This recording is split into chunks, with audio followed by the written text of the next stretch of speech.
Ah, Dia dos Namorados chegando amanhã e eu venho aqui para a gente ter um papinho rápido sobre relacionamentos e relacionamentos espirituais e energéticos. Como funciona a energia dentro dos relacionamentos? Primeira coisa que a gente tem que ter consciência é que para que haja um relacionamento é necessário duas partes, duas pessoas, para que elas possam interagir entre si. Eu vou começar falando que existem dois tipos de relacionamento espirituais, tá? Existem os relacionamentos de quinta dimensão, que são relacionamentos de pessoas que se afinizam, que tenham afinidade entre si, então elas se unem através de sua frequência vibracional compatível. Elas são de mesma frequência, então elas são do mesmo polo, tá? E existem relacionamentos de frequência da terceira dimensão, que é a dimensão que a gente se encontra, que são relacionamentos que se unem, são pessoas que se unem através de sua polaridade. Então, se eu gosto do preto, eu vou procurar alguém que goste da cor branca. Se eu sou um pouco calado, eu vou procurar alguém que fale bastante, para que haja esse equilíbrio de polaridades.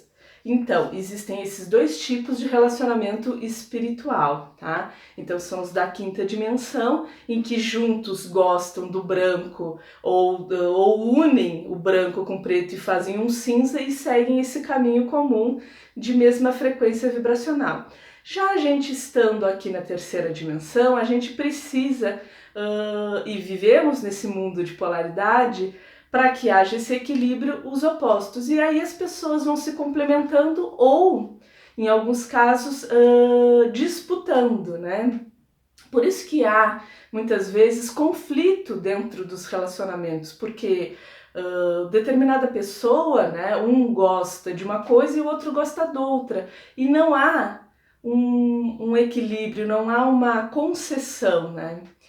Uma outra coisa dentro dos relacionamentos também da terceira dimensão, que é o que mais está acessível e palpável para a gente nesse momento, é que eu costumo dizer que para que haja esse relacionamento da terceira dimensão, que ele funcione, a gente precisa entender que é uma linha e dentro dessa linha existe o 100%, tá? É um espaço e dentro desse espaço tem o 100%. Então não pode ter mais do que isso, porque o todo já é o 100%.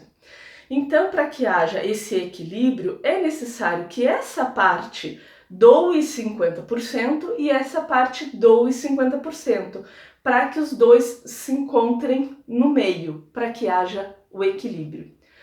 O relacionamento da terceira dimensão fica em desequilíbrio quando uma das partes doa, por exemplo, 80% e a outra parte doa somente 20%. E aí dá o desequilíbrio, porque esse está doando mais do que esse. Mas, Lúcia, acontece o contrário? Sim, pode ser que esse vá doar mais do que o outro. O que acontece também, que é muito saudável, em determinadas situações, alguém doa uns 80%, o outro 20%. Num outro momento, esse vai doar 80% e esse 20%. E aí vai equilibrando e se mantendo num meio termo, né? Então acontece isso. Então é preciso que a gente comece a observar as nossas relações, num geral, num todo. Como eu estou me comportando? Eu estou doando mais do que eu estou recebendo? Ou há essa compensação de nesse momento eu dou um pouco mais, porque eu sei que daqui a um pouquinho alguém, né, o meu companheiro ou a pessoa com a qual eu me relaciono, pai, mãe, filho, vai doar depois num outro momento. Ou somente eu dou, eu desprendo da minha energia, eu coloco energia nesse relacionamento e o outro não me dá nada. E aí dá um desequilíbrio energético relacional. Então é legal a gente estar atento a isso, né? Para que haja uma saúde do relacionamento. Outra coisa que a gente é legal ficar atento, quando eu vou para um relacionamento, eu não exigir que o outro seja igual a mim, que o outro, na verdade, cumpra as minhas expectativas. Ele tem que ser quem ele é. E dentro das minhas expectativas, das minhas esperanças, eu percebi, eu estou disposta a aceitar essa pessoa como ela é, eu estou disposta a compreender que ela é um indivíduo e que ela tem as suas próprias necessidades e modo de ver a vida e de viver, né? Porque essa pessoa ela vem de uma outra família, de uma outra concepção de mundo, de uma outra crenças e valores, né? E a gente vem com a nossa. Então, até quanto eu estou disposta a abrir mão também do que eu acredito, do que eu penso, em prol de receber o outro, né? E ver se ela, outra pessoa, está disposta também a fazer essas concessões. E aí vai se formando o relacionamento. Não há receita, eu não venho aqui dar uma receita de como acontece, de como é saudável, de como poderia funcionar, porque os relacionamentos são feitos de indivíduos e cada indivíduo tem as suas particularidades, né? E cada um sabe o que está disposto a conquistar, a abrir mão, a manter, né? E é isso que vai ser construído uma relação saudável através do diálogo, através da troca, né? E eu trago essa reflexão não por eu ser especialista em relacionamento, mas por conversar com bastante mulheres e homens, por ter bastante clientes que me trazem essas dificuldades, que trazem essas questões.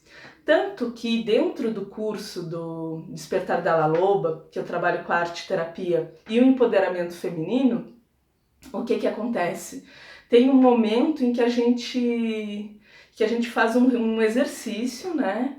Que é de mandala, em que as mulheres vão colocar as intenções, vão colocar o que ela quer de um parceiro. O que eu desejo no meu parceiro? Eu quero um parceiro que seja bonito, alto, que seja seguro de si, que seja fiel, que seja companheiro, que seja independente. E depois, num outro momento, a gente faz um exercício de dentro disso, o que tu tem para oferecer para esse parceiro, né? Porque a gente vai atrair a pessoa em que a gente vibra.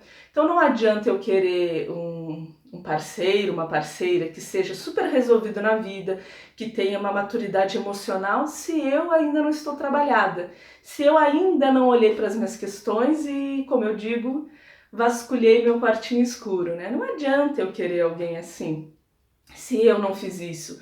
São umas frequências vibracionais um pouco diferentes. Não quero dizer que eu não vai encontrar, né? Não quero dizer que em algum momento a gente não se encontre, ou até dentro da minha condição atual não encontre alguém assim, mas de repente as minhas inseguranças, algumas formas de ver a vida, algumas crenças não permitam que eu siga com esse parceiro, né? Talvez eu não esteja tão pronta. Então é interessante que a gente trabalhe, né, na gente o que a gente quer conquistar e ver no outro. E claro, não sair procurando alguém que supra aquilo que eu quero, a minha expectativa, mas está aberta, né? Então é uma reflexão mesmo esse vídeo para a gente poder conversar sobre relacionamentos e frequências vibracionais de uma forma muito rápida e abrangente, tá? Só para que a gente possa observar mesmo durante a manhã, né, e durante os nossos dias sobre como a gente se comporta nos relacionamentos, né? O que a gente quer, o que a gente busca, ou o que a gente já tem e que pode melhorar ou manter, né? Enfim, o amor está no ar e tá aí o convite, tá bem? Super gratidão!